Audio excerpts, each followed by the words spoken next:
Hi friends, dumroot cake செய்யலாமா? ஒரு mixing பவுலில் 2 முட்டையை நல்லா நுர வர அளவுக்கு பீட் பண்ணி எடுத்துக்கிறோம். அதுலேயே 3/4 கப்பு சர்க்கரை, 3 ஏலக்காய் சேர்த்து நல்லா பொடி பண்ணி வச்சுருக்கேன். அதையும் கொஞ்சம் கொஞ்சமாக சேர்த்து நல்லா மிக்ஸ் பண்ணி வச்சுக்கிறோம். இந்த சர்க்கரையோட அளவு ரொம்ப மைல்டாக இருந்தது. ஸ்வீட் அதிகமாக சாப்பிட்றவங்களா இருந்தால் இன்னும் கூட எக்ஸ்ட்ரா சேர்த்துக்கலாம்.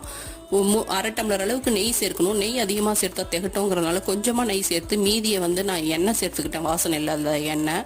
அதையும் நல்லா மிக்ஸ் பண்ணி வச்சுக்கிறோம். எல்லா நெய் எண்ணெய் கலவை நிறையா ஊற்றல, கொஞ்சம் நிறுத்தி வச்சுருக்கேன். தேவையான அளவு உப்பும் போட்டுக்கிறோம். இந்த நேரத்தில் வறுத்தெடுத்த முந்திரி பருப்பு, பாதாம் பருப்பெல்லாம் சேர்த்துக்கிறோம். 1 டம்ளர் அளவு ரவையை கொஞ்சம் கொஞ்சமாக சேர்த்து நல்லா மிக்ஸ் பண்ணி வச்சுக்கிறோம். ஒரு 20லேருந்து 30 நிமிஷம் ஊற விடலாம். ரொம்ப டைட்டாக இருந்தால் கொஞ்சம் திக்கான பால், காய்ச்சி ஆற வச்ச பாலை சேர்த்துக்கலாம்.